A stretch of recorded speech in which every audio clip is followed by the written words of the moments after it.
straight to questions today. And let's start out with Dean Legge and then Anthony Dasher.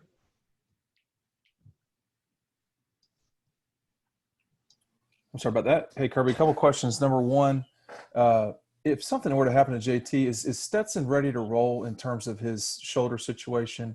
And then number two, do you have Thanksgiving traditions, or is that something that's been tough to do while in coaching?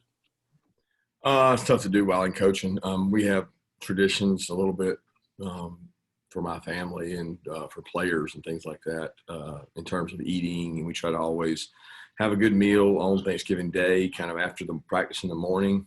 And then we also have a meal when we come back. Traditionally we would go to, I guess, Georgia Tech, or Georgia Tech would come to us. And we would have a big team meal on Friday upon the return of all the players. So that's what we've always done. As far as who would go in, it would depend on the health of Stetson, obviously. So we would hope that he would be healthy enough. Hey, Coach. What's been your thoughts on the job that Jamari Sowery has done this year at the left tackle? And as it pertains to protecting JT's blind side, how much more important, I guess, is his performance, considering JT is more of a pocket guy than, say, Stetson or Dwan? I think it's important either way, because when it's your blind side, you don't see them coming all the time. So in terms of the importance of it, it's probably just as important regardless of who the quarterback is. But it's not his natural position. It may not project as his next position at the next level, but he certainly has been a leader for us. He's worked tremendously hard. He fought to lose a lot of weight in the off season. He lost some weight. He cut his weight down, and he's been really competitive out there and fought and battled for us out on the edge against what's a tough league to do it in. Our league is a tough league to play tackle in, and he's held his own out there and done a good job. Thanks. All right, let's go to Mike Griffith and then Chip Towers. Kirby, the offensive personality, I know you guys are a take – well, I shouldn't say I know anything. I was wrong the other day. You seem to take what the defense gives you. Can you elaborate on what you'd like your offensive personality to be these final three games? Exactly what you just said. Take what they give us. You know what I mean? I don't want to – I felt a little bit bullheaded the other night, in terms of – not me, because I wasn't calling the plays, but, as far as trying to run into some of those looks was tough. But we're committed to running the ball, because if you don't attempt to run the ball, you'll really have trouble protecting the passer. So the threat of the run keeps guys from pinning their ears back and just rushing the passer. But the goal would be to take advantage of what the opposing team gives us. And if they want to load up and stop the run, then we got to be able to have intermediate and explosive passing game. And if they're going to defend that, then we've got to be able to block people and get the ball through the inside, up the middle, and outside in the run game. So, we want to take what they give us. I think anybody would tell you that. It's like the textbook answer. I want to take what they give us. But what is that? That's balance. That's being able to do a little bit of both. And we didn't have that the other night, but a lot of that was dictated by the way they played us. Kirby, obviously the passing game was explosive as you've looked for all year this past Saturday. How much of that had to do, obviously JT did a great job, but also with George getting back, Pickens, just his presence on the field and drawing a little more attention? Did that have anything to do with it? I think it helped. I think you're looking at a combination of factors. Number one, they're a risk-reward defense. Their strength is in their front and their linebackers, not really in their secondary. And then, JT's made some really good throws. We won some 50-50 balls. We got some PIs. We got a hard count free play. A lot of those things you've seen all year. We didn't hit the hard count bombs we've hit in the past. We didn't hit them. You know what I mean? I go back to Matt Landers' one game. I thought he got PI'd, but we had the exact same situation, but we hit Jermaine's. We had guys open behind people. We missed them. So I think a combination of, who we played, how they played us, George being in the game, Jermaine's, part of Jermaine's progression has been, hey, we knew we were going to go through some growing pains with Darnell and Jermaine and linemen. I go back to some of the early games where I got so frustrated because Jermaine, he might mess up, didn't know what to do. He wasn't sure. He got a holding. He didn't line up on the ball. I mean, there's just all these things. And JT was a beneficiary of some of that growth. So he got the good end of where Jermaine's kind of at his best, and his best is still ahead. Okay, let's go to Mark Weiser and then Jake Rowe. Kirby, I know you're missing Richard LeCounte. What is the competition for playing time like in the secondary? Any spot in particular that's kind of heated? And where is Keely Ringo coming along from his injury? Keely's actually been out there in a black shirt doing, I mean, I guess he'd say he does about 70% of the work. He doesn't hit anybody, and he doesn't get to do a lot of the drills, but he does individual things. So I've been really pleased with him trying and fighting to get out there. Guys get injured and they lose kind of focus, and it's like they get lost in the shuffle. But he's been in every meeting. He's very attentive. He takes notes. It's very promising to see that out of him. But I mean, I don't think he's going to be back anytime soon or anything. In terms of battles, there's really 3 or 4 safeties. Brenny and Major are both competing with Chris and Lewis for playing time at safety. And then DJ is competing and playing more and more with Tyson and Stokes at the corner position. And then, of course, Mark and Tyreek and Poole all work at the star position. Kirby, going back to that, what you had to say about taking what the defense gives you and combining that with it takes what it takes. I've heard you say that quite a few times too. Was it gratifying that, you weren't – obviously you were frustrated not being able to run the ball, but that the other part of the offense did step up, that you were able to take what they were able to give from you, what they were giving to you, and it, it resulted in a win. Did that kind of put a smile on your face to kind of see that where you guys had been struggling in the passing game? Well, I'd seen it, like I told you, I'd seen it in so many practices, when y'all said, do we have confidence we can throw it? Yeah, I mean, I'd seen those same plays. I'd seen, Stetson and Dwan make some of those plays against us in practice. But so I knew it was there. It was just, we were fortunate too, guys. I mean, we converted 2 third and really long, and then a red area play before the half that was huge too. So you're not going to win the percentages when you're in 3rd and 20 or 3rd and whatever the other touchdown was. I don't remember what it was. I mean, those are not favorable offensive positions to be in. And we were kind of rewarded by the risk they took. And that goes back to pass pro and all the work we do. We do a lot of work during the week on picking up things in protection. And our offensive line has been really good for 2 years at picking those kind of things up, and you can expose people on that. But if you don't play better on 1st and 2nd down, you're not going to have that kind of success, and that's my concern and focus. All right, let's go to Seth Emerson, and then we'll go to Jillian. Kirby, how much defensive focus in this day and age is not allowing explosive plays, forcing the opponent to sustain long drives, maybe force them into a mistake, and how much of that is easier said than done? I don't know.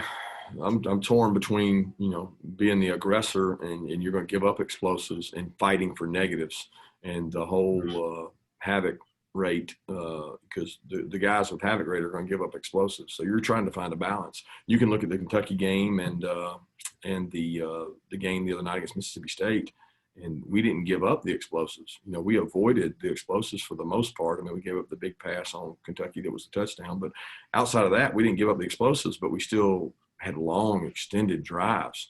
And if you don't put people behind the sticks, it's hard to win. It's hard to win on 3rd and 2 and 3 consistently. So I would much rather be the team that's the aggressor and plays aggressively, gets people behind the sticks. I think at one time, I don't know if it's still true, we were number 1 in the country in terms of giving up explosive runs. We were like the best at not doing it. So we had like maybe 1 explosive run in the entire season or something. So, I mean, we were doing a good job of that in the run game, but not so much in the pass game. That's probably my biggest regret is that not the 50-50 balls we lost. We're going to lose some of those and we're going to win some of those. But when you gift them, when you literally do not cover a guy, that's unacceptable. Hey, Coach, do you think JT's emergence maybe spurred a pivotal moment for this offense, and what do you expect from him moving forward? I missed the first part. What did you say? Ask. Do you think JT's emergence maybe spurred a pivotal moment for the offense? Well, I think the verdict's still out on that. I mean, I think the sample size we have is small, but the sample size that we have, meaning coaches in practice, we get to see him each and every day. You got to remember, I mean, we've seen this guy go with the ones for longer than everybody else has because he practiced the Missouri week the whole time there. So, I mean, I've seen him make some good plays. I've seen him make good decisions. I mean, he had some really good plays today, and we go good on good and compete on third down. He moved in the pocket, made some plays, and the biggest improvement he's made is in the pocket awareness, and that's where his best decisions have to come. But as far as a transformation or anything like that, I don't know. We got to find ways to run the ball, and that's probably the most important thing to me, so that we can be explosive both ways. All right, let's go to Roddy, and then we'll see if Cody has a question. Hey, Kirby, if you would, can you, I hate to put you on the spot, but I'd like to hear about some of your freshmen that we haven't seen. You mentioned that we don't get to see practice as much. Can you tell us about the developments made by Broderick Jones, Tate Radledge, some of the guys, Austin Blasky, Lindbergh, Willick, guys like that we haven't seen, so we can get an idea of where they stand? Yeah, if you give me those names, I'll do it. Willick, I have been extremely impressed with recently. So, like, he's climbing up the charts, in my opinion. He's really smart. He's very conscientious. It's important to him, but he missed.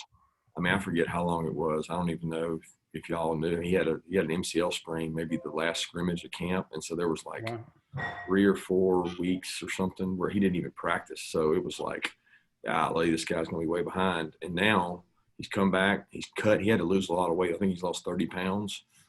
He's in the 330 range, and he is a massive guard that he struggles in pass pro right now, but he's going to be able to move people, and that's what you want at the guard position. You want a massive, big man that's hard to run through. So I'm excited about him, and he's just so bright, such a good kid. Tate was making really good progress, was getting some 2 right tackle, I guess it was, with Condon when Condon was out. But Tate had an injury and has missed about 2 or 3 weeks, and he's just come back. So he's behind a little bit, but we were really pleased with Tate in camp. He just missed some time with injury. Broderick, missed time early, and Broderick's been playing left and right tackle, and has been kind of probably be our 4th tackle in the game the last couple of weeks. And now that Owen's back, because Owen had some illness and sickness stuff. So Owen's come back, and Owen and Broderick are kind of fighting for that spot behind Truss, Warren, and Jamari.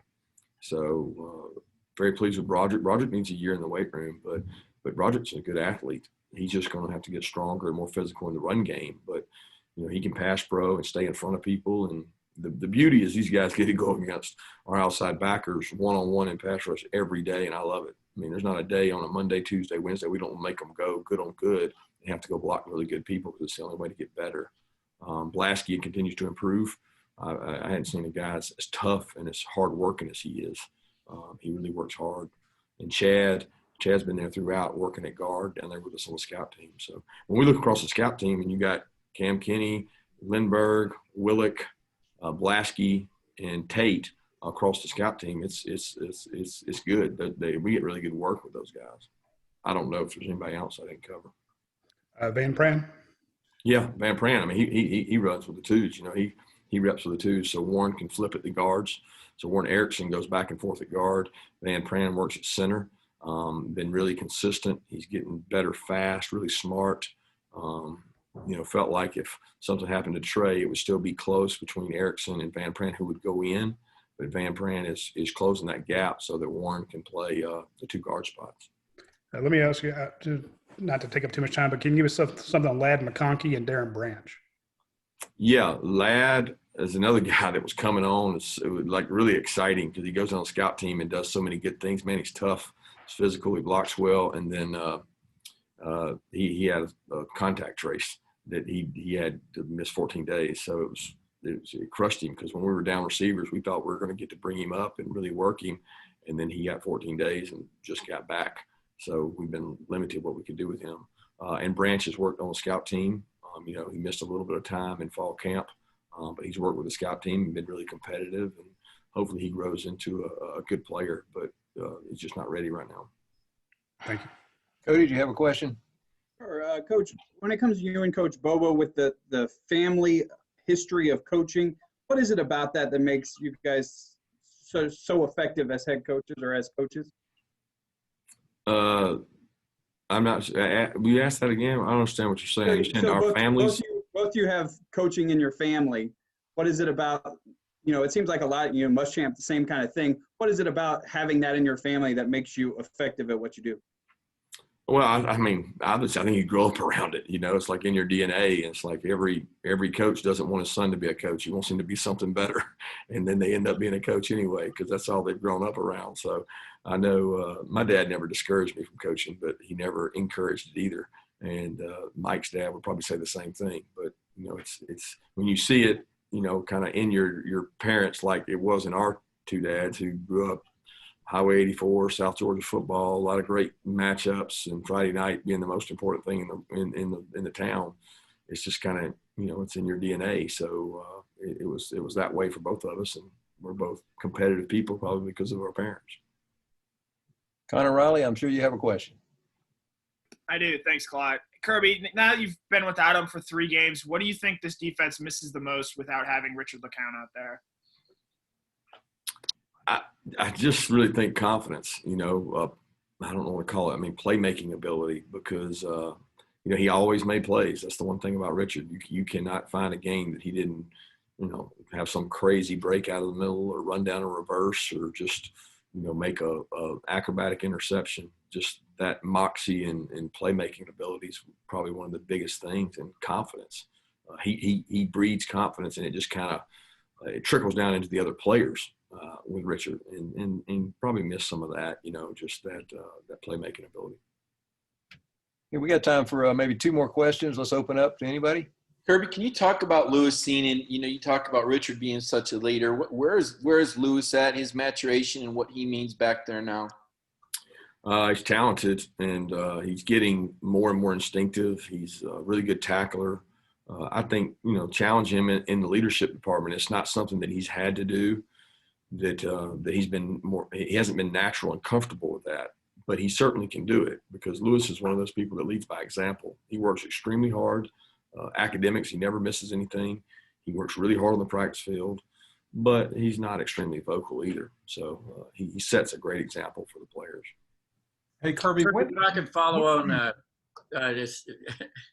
I could follow on Pickens, just is he based on what you saw this past weekend in practice, is he all the way back, and is he, or are you seeing what you always expect to see out of George Pickens on the field? Yeah, I think so. I mean, I thought he's been all the way back. It's really close for a couple of weeks, and then, you know, the Missouri week, which, I mean, we didn't get to play, but he was good to go that week, and I thought he's been good in practice. I mean, he's hard to cover, that's for sure. So I don't think anything's wrong with him. Go ahead, Dean. I'm sorry, Kirby. Last one for me. How many times you pick Mike off through the years in practice? You have to ask Mike that. He never admits to it much, but I have a few fond memories of flipping some balls to him, but he probably won't admit that much. Thanks. Thanks, everybody. Please.